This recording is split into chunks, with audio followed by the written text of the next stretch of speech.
90% of the game is your self-awareness. So when you get in a situation the next time where your tendencies, I make a point in the book that we have a lower and a higher self. The lower self is this kind of animal part of us that makes us act without thinking, that makes us fall into pattern, that makes us get emotional, that makes us take the path of least resistance. And we're constantly falling for that because it's easier. It's the animal part of our nature. If you're aware of this part of you, if you're aware that you have these tendencies, then you can begin to control them. But I don't want people to think that that you have to aim too high. You're not trying to become Gandhi or something. We have our flaws and we have our limitations. So you are aware that you have a pattern with certain women.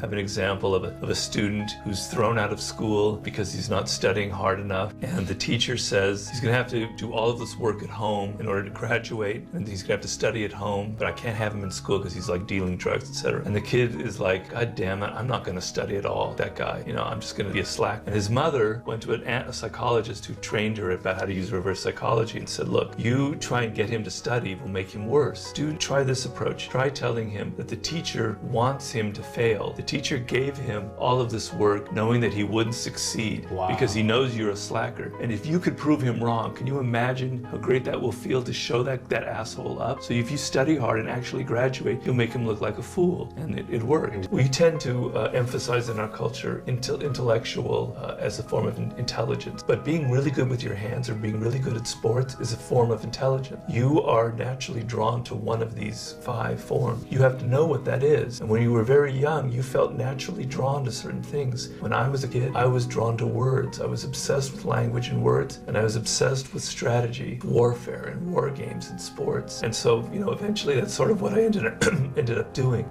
Tiger Woods, when he was a year and a half old, saw his father hitting golf balls in the garage, and he went berserk. He felt this like primal attraction to it. I have many examples of famous people. You probably had that in your life. If you want power in this, if you are fighting for a cause, if you want some kind of justice, you have to be strategic. You have to think like that. You have to think in terms of power. People just don't give themselves up. If we have the Me Too movement now, men are not just going to give up all their control in a place like Hollywood. You have to hit them. You have to be strong. You have to be forceful. It's a power game. And I can't stand people who are naive, who think that just being themselves, just being virtuous is going to get what they want in life. But we're surrounded by people who are generally, the world has become increasingly more cynical, where people doubt everything, and everything is a conspiracy theory, and everybody has an ulterior motive, etc. And sort of to kind of drop that and to actually feel the opposite, to feel that people might be sincere in what they're doing, that they might have a good reason for believing what they are, to being open to their spirit instead of being closed and cynical and skeptical about things, to having a sense, kind of a childlike aura in which you're excited by the world and you're in awe